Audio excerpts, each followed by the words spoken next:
These videos are about finding lost landmarks in the landscape that are recorded in old documents, including tithe maps, enclosure maps, old records of all sorts, and Anglo-Saxon charters in particular. This is the lane at the back of Leapgate Farm in Kington, Langley, and it's got hedges on either side, and it's the old hedges. The highly diverse 10 species in this 30-yard section, which is probably the highest it might be the highest I've ever done.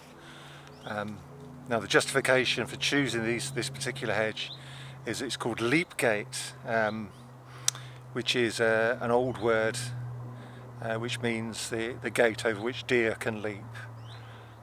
So we're looking, and secondly I'm looking in this area for a trackways, which is a hedged enclosure for deer. So this might have something to do with it, being that old. Then again, it might not. We are chancing our arm, but we're dealing with fragments of information and trying to piece together the data to give an overall picture. It's certainly an old hedge. To get this level of diversity, all natural species that belong here, and yes, I'm very, very pleased with it. We've got ash, got hawthorn, hazel.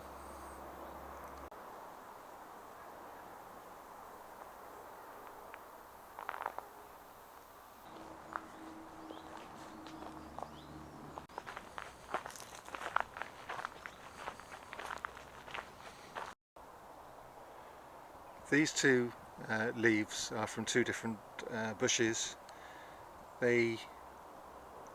People often get them confused. The one on the left is a maple, and I don't know which type of maple it is, I'm not that good. But on the right is a hawthorn. Hawthorn gets its name from the word hedge, hawa it becomes, and it gives us haw, so it really means hedge. And you'll see hawthorn everywhere as a hedge plant. But that's just to illustrate to you how to identify. Obviously the maple is much bigger than the hawthorn.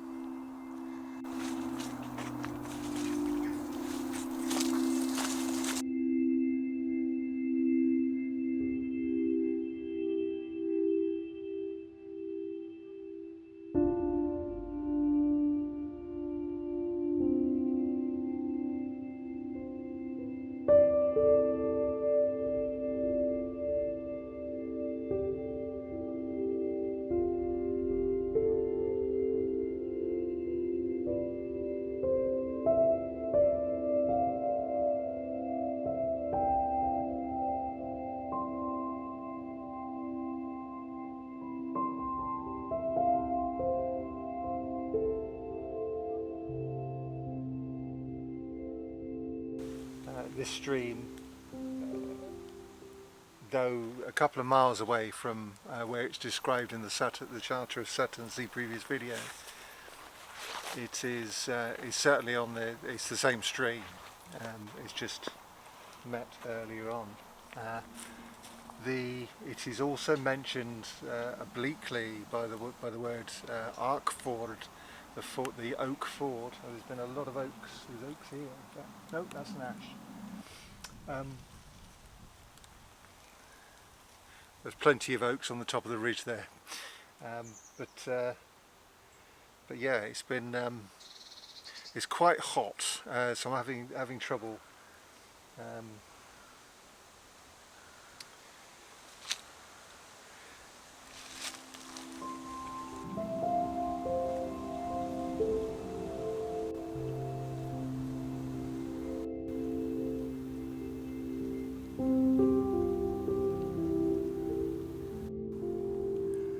Isn't it nice to see a brick arch holding up a bridge?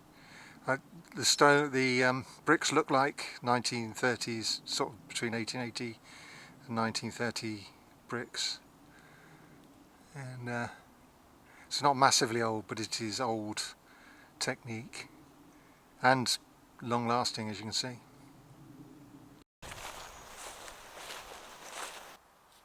I'm investigating the charter of Langley. I'm pretty convinced, to see previous video, that it is actually Kington Langley and not Langley Borough, as most people think it is. Most people are interested in Anglo-Saxon charters. The reason being Clanville is over there, and there's a Clanenfeld in the charter, and Clanville means Clanfeld,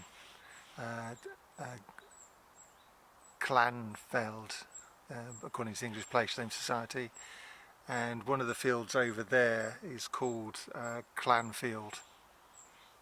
After there it goes to a couple of places and then comes to here, and in the tithe maps this field is called Oakford, and in the charter it says go to Arkford, and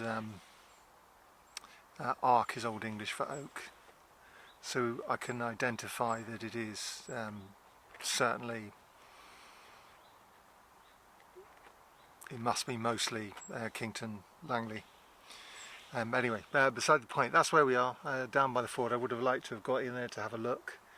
It is there's barbed wire fence, I can't see anything, and lots of undergrowth, including Himalayan balsam, but I forgive them for being so pretty.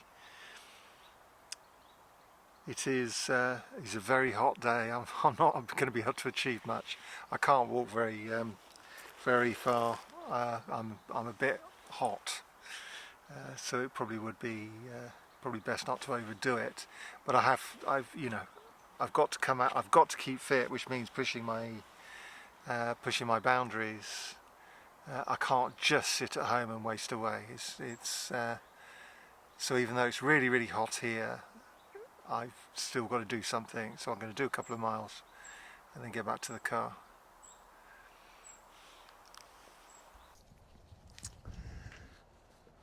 So I've emailed a local historian. I particularly want to know the names of rivers because they're just not marked on the map. And he mentions that he's had correspondence with the Victoria County history people about whether or not the word Leapgate, and that's Leapgate Farm over there, whether that always means a deer park, a deer enclosure. And my methodology is one of place names, which, if I cared enough in academic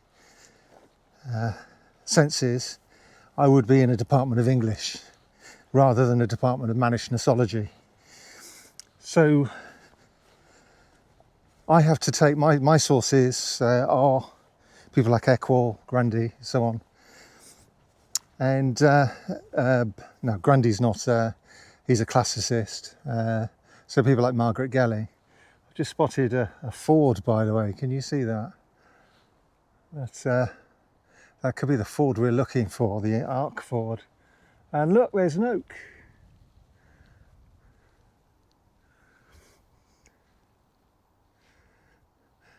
It's the only one.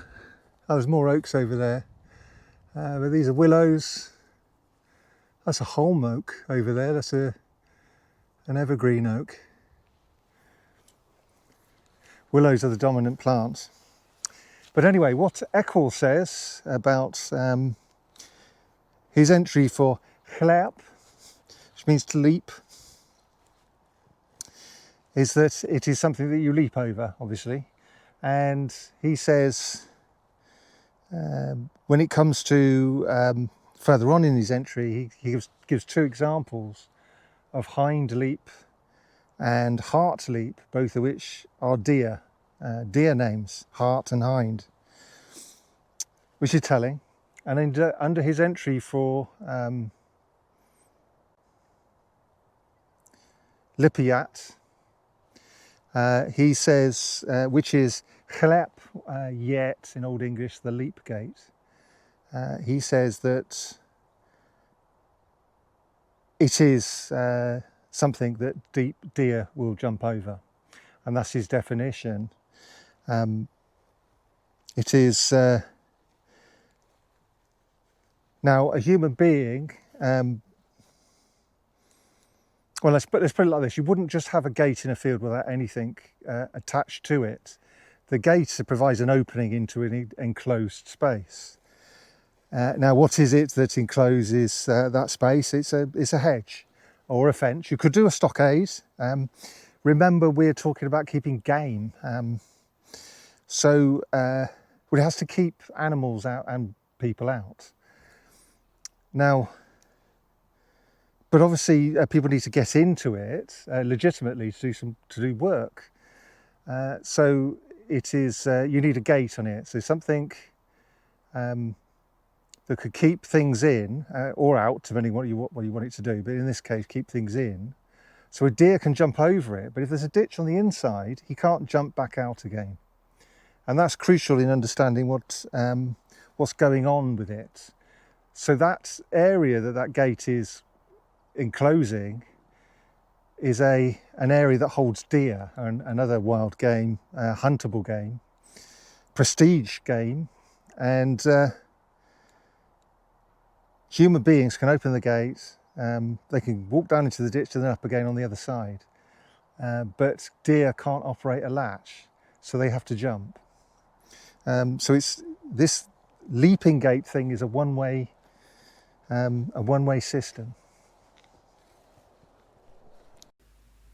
That's probably it for me and these three villages. I think I've done it to death, but what we have discovered, I think, which I think is new, is that the Sutton Charter, Anglo-Saxon Charter, goes anti-clockwise, and that the Charter of Langley is not the Charter of Langley Borough, though part of it is included, but is the Charter of Kington Borough, and I suspect but can't prove that it might involve Kington St Michael as well, which is quite a big area. The reason for that, I think, is because there is a lot of place names, a lot of landmarks, and those landmarks tend to suggest a turn in the boundary. So we've got loads of turns going on in this charter, which the size of Kington Langley, I don't think fully supports that level of landmarks. But putting that aside, I think we've got a really good idea of the north extent of the ancient estate of Kington Langley, the eastern extent, and the southern. The west is very much in doubt in my mind.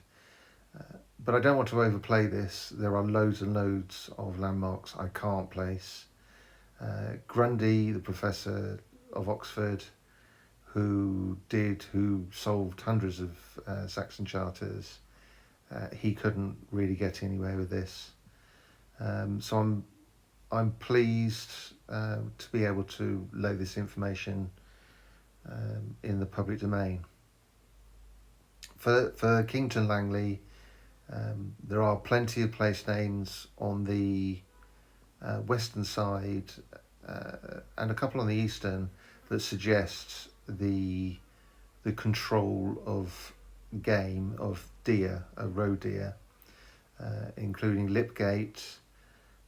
There are references to the gate farms. There's 2 gate farms. There's over in Kington St Michael, there is a Haywood. All of these things suggest hedged enclosures that not always would have deer in them, but certainly in the early days are associated with deer. What clinched the identification is 2 things. Is to the north is Clanville. As I've gone over in this video and the previous video, go back and have a look, see what I said about it. I won't reiterate it here. And the second clincher was Moral Cottage on the the south side of Kington, Langley, which gets its name from the brook that goes through it, Chesil and Stein Brook. The argument I'm making, and so does, I think, the English Place Name Society, is that Morrell is Yamera Weal, which is a kissing cousin of Mera Brockes, which is included in both charters, that of Sutton and Langley. Going on to Sutton, if we accept that the Chisel Brook is the Mera Brock, then it goes along up to the Avon. The Avon's mentioned in the charter. Now, every single other Saxon charter I've ever commented on in a couple of hundred videos, those charters go clockwise, but it can't do, because that would, by going clockwise, it would leave out the village of Sutton Benger, which is basically a charter describing a village but leaving it out. But the evidence for it going anti-clockwise, which I think there's no rule says that it can't do that. It's just unlikely. Well, Grundy says that one or two do go anti-clockwise. And this, the next boundary marker from the Avon is the eastern part of Sedgemed, which is the mead of the Sedge Mead, and that is on the border with a village called Seagree, and Sedgereath is are the Old English elements of that name. So if you add on the fact that we know there is a row enclosure to the west within Draycott and Kington Langley, we can also describe something of the western boundary, because that's the Raheya in Old English. So that's quite tentative, but it was pretty clear there was a roe deer enclosure there. Just drawing it precisely in the map is impossible. But this is my impression from the evidence, and hopefully other people like Tim will go on and get to those documents that I can't get to, with his local knowledge, and other people with local knowledge, and see if we can add more to the story.